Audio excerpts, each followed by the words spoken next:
Hello, listeners, all you parents and parent adjacents out there who are helping parent all the littles around you. This is wonderful. Welcome back to another Beyond Sunday podcast. I'm Peter Bay, and here with me is Dr. Tim Riley. And how are you on this wonderful day, Dr. Tim? I am lovely. Thank you so much. Oh, lovely. You're so welcome. Hey, last time we talked, we were in Oz. We talked about how the guards and the flying monkeys were misunderstood, but really we're talking about the positive side of discipline with our kids, the difference between Oz and Kansas. When they're doing what's right, give them Oz, and when they're not, send them to Kansas. Sorry again, Kansas friends. So today we're going to continue that conversation on rewards and privileges, the Oz side of things. Okay, so we're always thinking in terms of building things in a positive direction as much as we possibly can. And we talked about that for a couple of reasons. One is it's just better. Life is better when we can be more positive and we can praise and encourage what we want instead of having to deal with what we don't want. And as part of the process of building things up, we need to have an idea of, well, what it is that's actually rewarding. So what makes a good reward? I have no idea. Oh, wow. And that was another edition of the Parenting Podcast.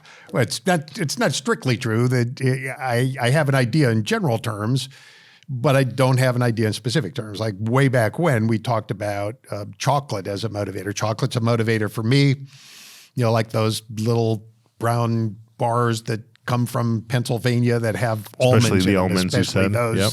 The almond kind of ones, but not everybody likes chocolate. Some heathens don't like chocolate at all. I don't understand. For most kids, attention is a big deal. We talked about how to pay attention to your kids and the importance of attention. But I've certainly worked with any number of kids, including some kids on the autism spectrum, for whom attention is the worst possible kind of punishment. They don't want to be approached. They don't want to be touched. They don't want to be interacted with.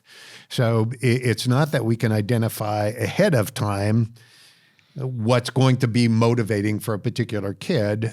What makes it motivating is that it motivates, which seems sort of self-evident. Brilliant. But what that means is we know whether or not something is a reward, by how the child responds, not by how we think they should respond. So if you ask me to do something for you, and the example I gave was doing push-ups, if you say do 5 push-ups, and I'll give you a chocolate bar and I do the 5 push-ups and then I'm willing to do more, then you can be reasonably sure chocolate is a reward for me. Not because there's something magical about chocolate, but because of the way I have responded.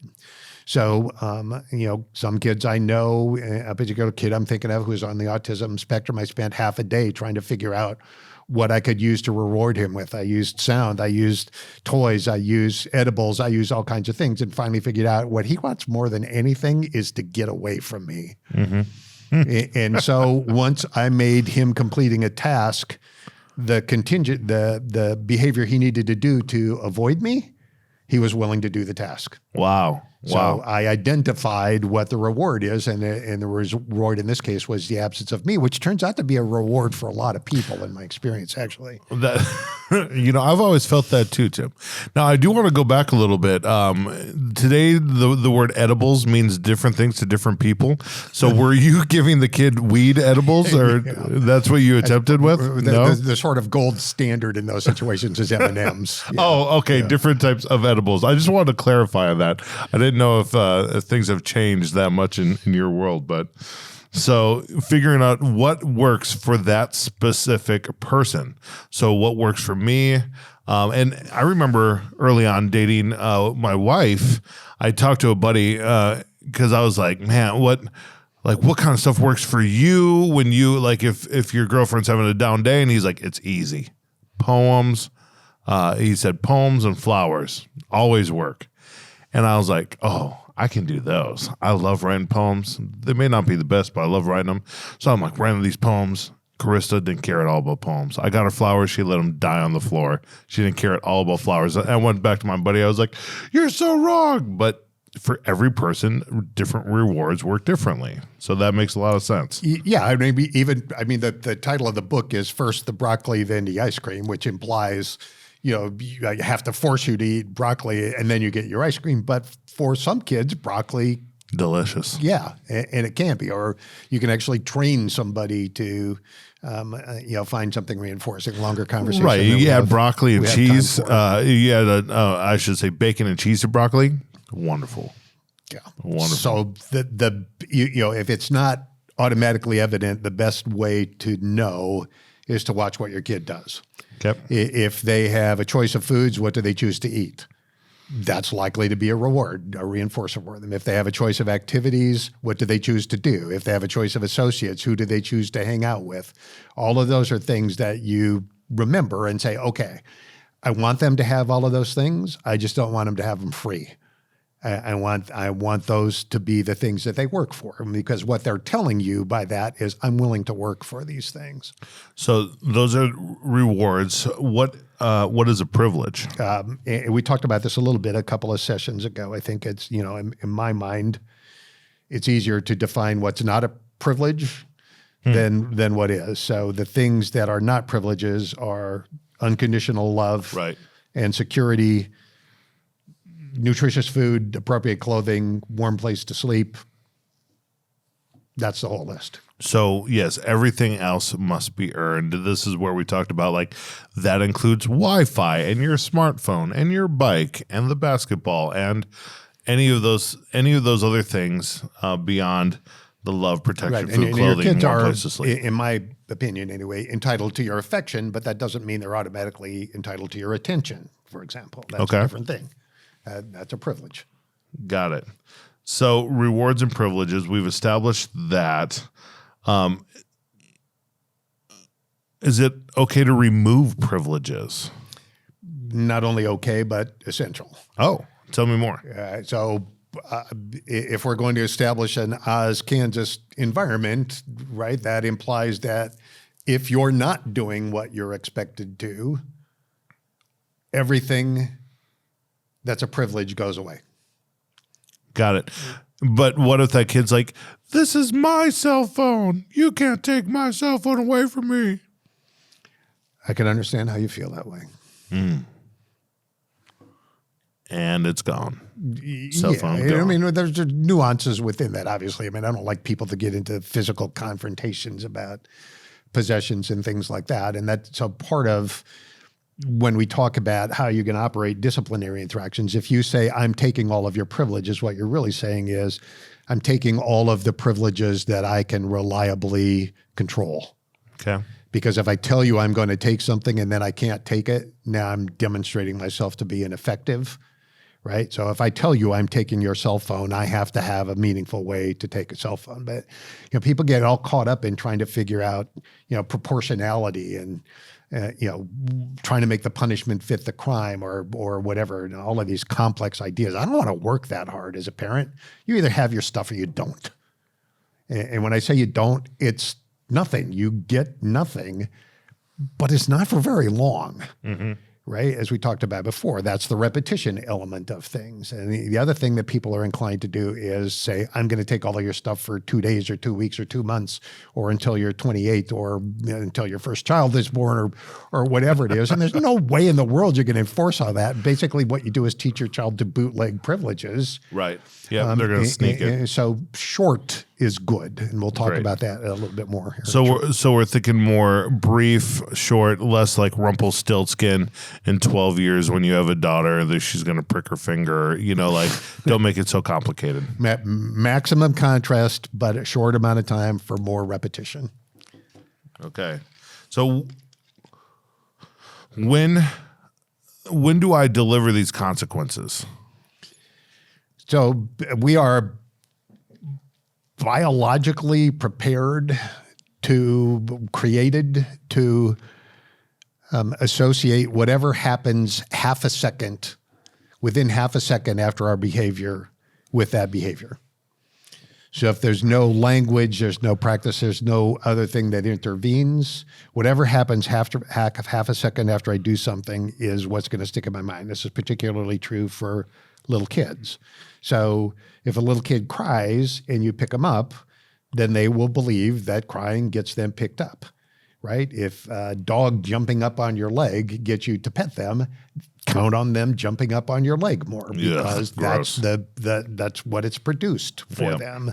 But on the other hand, if getting a high five and lots of praise immediately after picking up your toys, then you're going to be convinced that picking up toys gets me good stuff. And so the other implication of that is you have to be present enough to know when your kids are being compliant and be able to reward them quickly. Now, as kids get older and they can use language more to mediate things, then you can stretch the time between the behavior and the consequence, and you want to do that. So your kids at age 5, 7, and 9 at this point, you could say, as we talked about earlier, I'm going to put a mark on the calendar every day, and at the end of the week, I'll give you an allowance. They're going to be able to manage that time gap.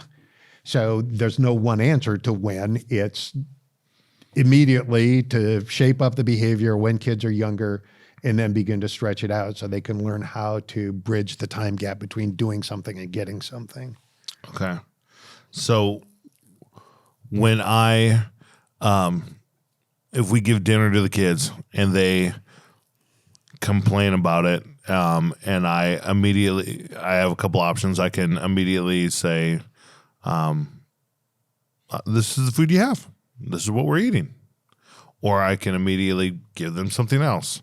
Or I can do nothing, and then what happens?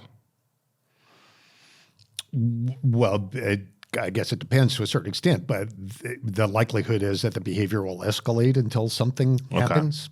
Okay. Or they'll just withdraw and pout and try to punish you for it. Right? So the timeliness of our response matters for our kids, and if there isn't timeliness, then it tends to escalate rather than go away. Especially so for younger kids. Okay. So ignoring it isn't a great reaction.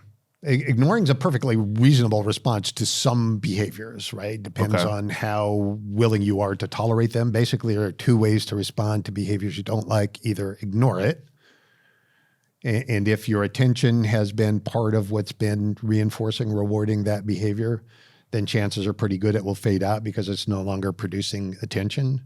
Or if they're not willing to engage in the amount of work it takes to get you to reconnect and get involved, then it will fade out. It's called extinguishing. We extinguish the behavior by doing that. So you either ignore it or you discipline it.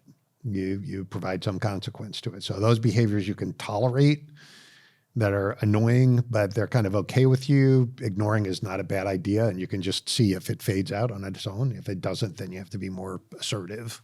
Yeah.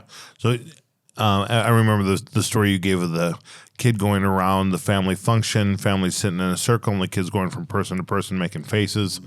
And so you actively ignored when he got to you and they said, get away from him. He doesn't like children. And you're like, I love children the most out of all human beings. Or you said something real outrageous there. Something to that effect. But you wanted him to improve. You wanted to extinguish that behavior. So that was an opportunity to not give him attention. Yeah, and it wasn't my job to punish him. Right.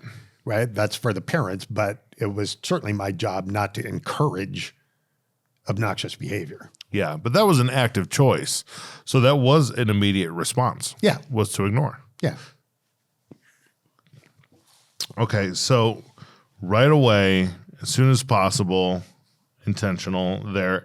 Now, that's when to deliver consequences. How about how?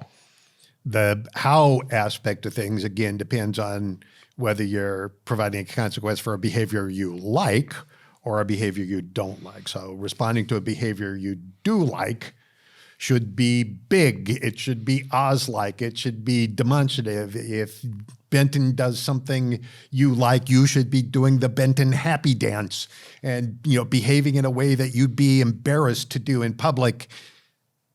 Except I'm not sure that really exists. The way my wife would be embarrassed to see me do in public. All right. Okay. Yes. Which is much more common, I'm sure. So you want to make it a big deal. You want to demonstrate to them that you like what they do. So that's the how. The how to behave to respond to behaviors you don't like is one that we've talked about repeatedly. It's gravity, right? It is the best example for how to teach. It's absolutely reliable, 100%. You never fall down or sideways. You never fall up or sideways. You always fall down.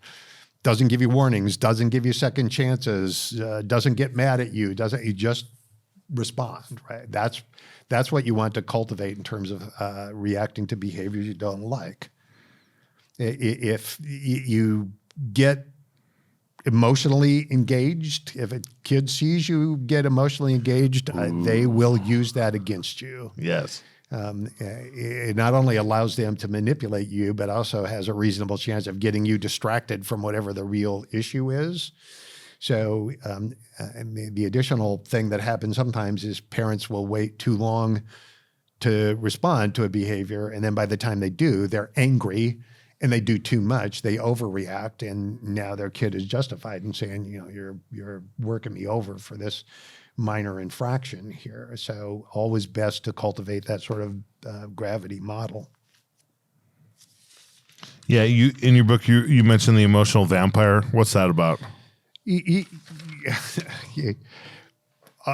that really is an extension of what I'm talking about here, is that a number of kids that I've known get very skilled at sucking emotion out of their parent, and they feed the manipulation on the emotion, and then they'll escalate, they'll nudge their level of emotion up a little bit. Yeah.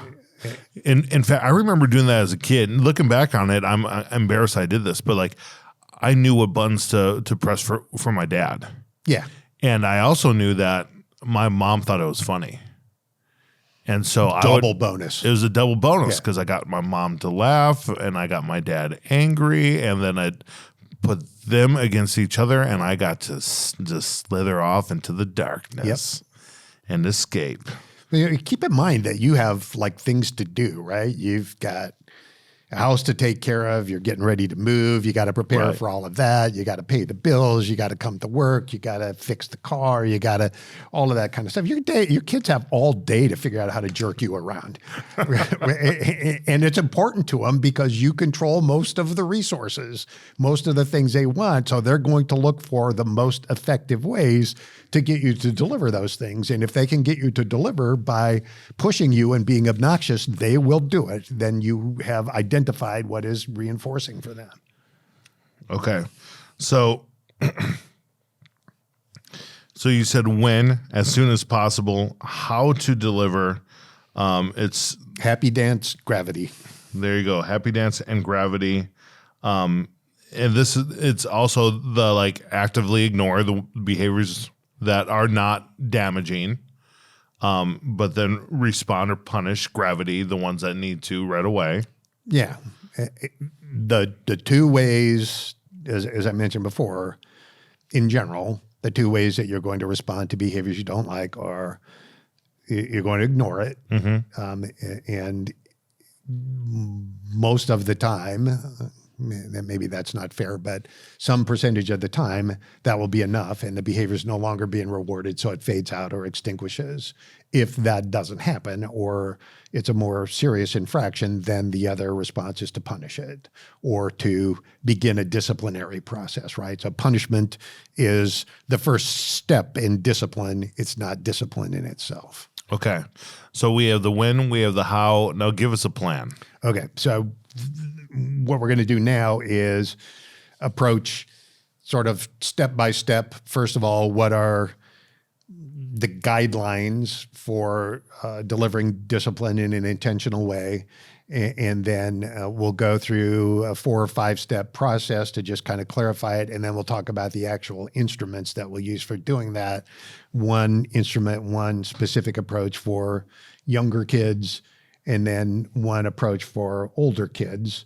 Both of them rely completely on everything that we've talked about in the first 7, 8, 9, how many 216 episodes we've done so far. Yeah, awesome. Okay, let's do this. Okay, so what we have to know, and by now we should know these things, is one, what behaviors are we going to respond to? And not only do we know that, but our kids know it now because we've told them, or more beneficially, we've written it down and posted it on the refrigerator, or in your case, the snap frame whiteboard, or That's whatever right. it is. I'll take a picture sometime. You should get some kind of a royalty from them.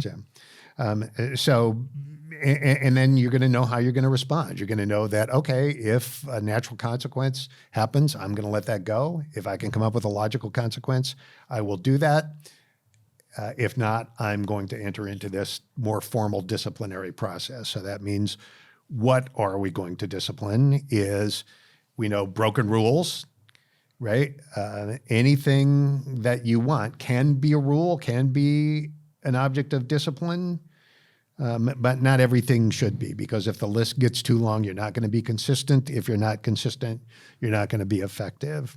So once again, I feel like I'm flogging a dead horse here, but fewer rules well enforced is way, way, way better than a lot of rules infrequently or inconsistently enforced.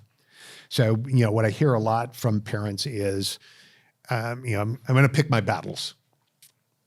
I believe in picking my battles. And generally what they mean by that is, I'm going to wait until things are really awful, and then I'm going to respond. I'm going to let a lot of things go. And that's a really unwise approach. Ooh. For a variety of reasons, not the least of which is, often when that happens, by the time parents get around to actually doing some discipline, they're mad. And instead of being reasonable and organized and structured and all the things that we've talked about as being important to this process, they're reacting out of emotion. And then we're back to, the kid knows how to do that, like managing your dad's behavior, which is really what was going on, right? You were managing your dad's behavior instead of him managing yours. Right. They learn how to do that. But then the other danger is what I mentioned a few minutes ago.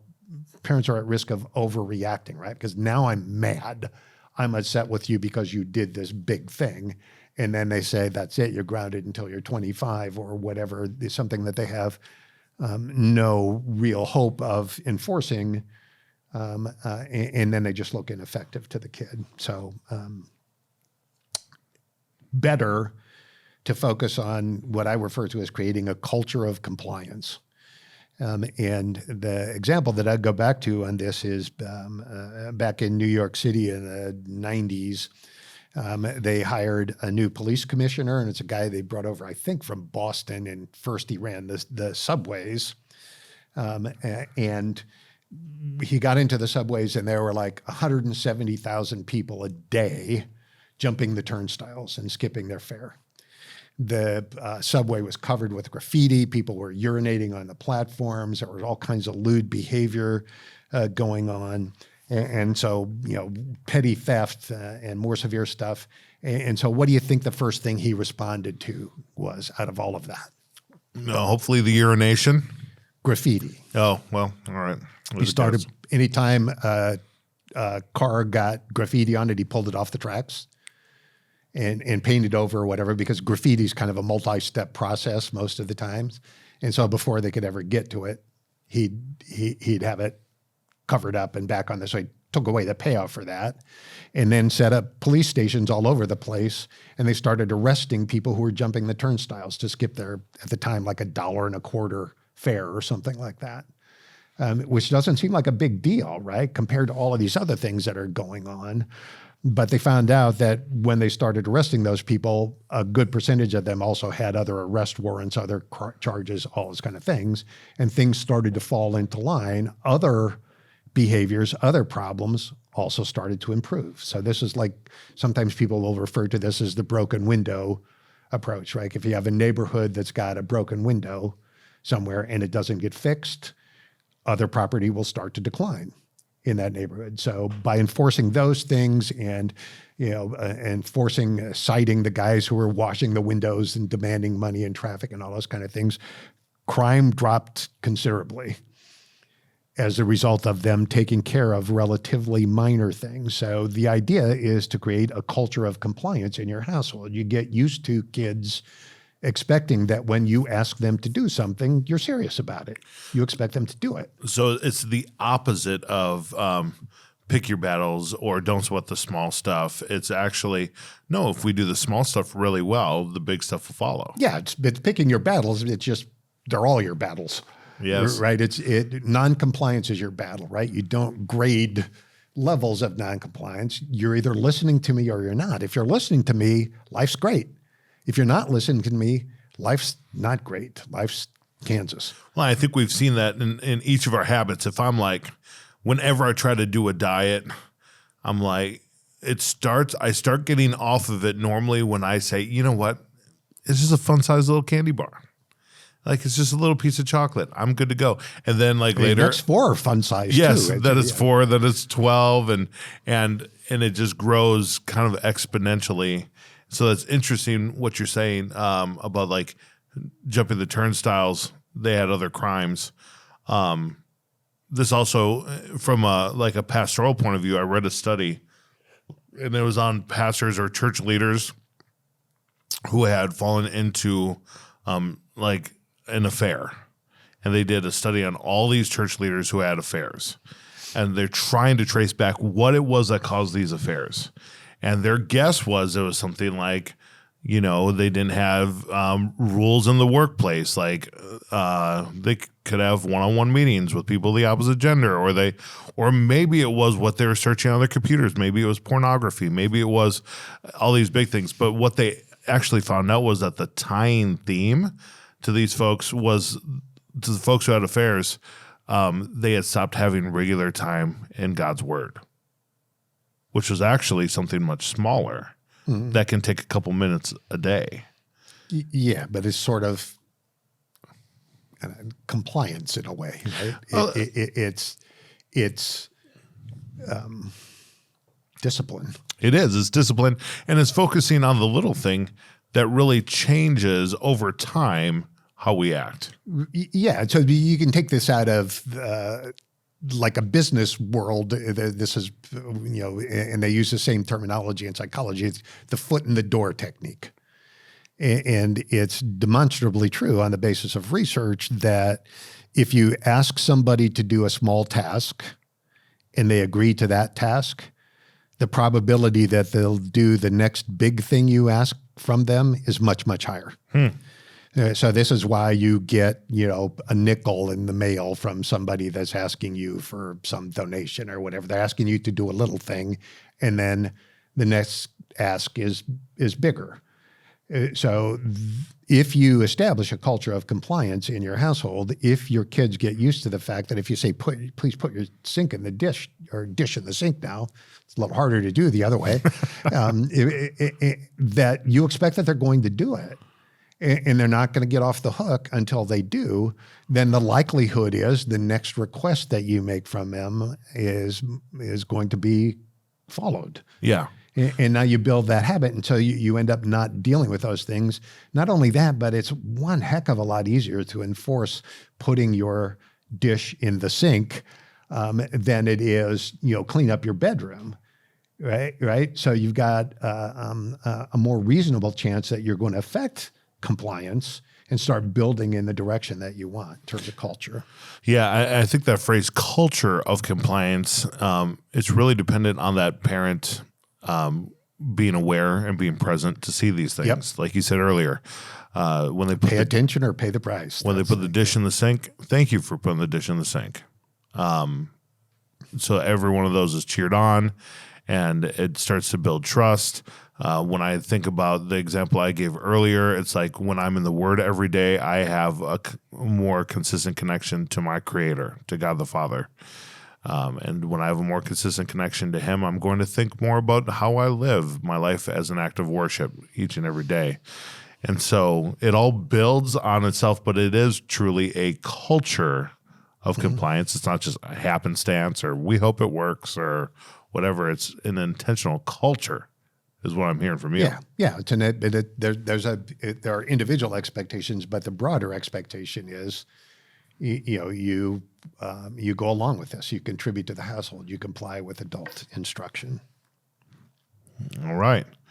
So we've talked about this culture of compliance.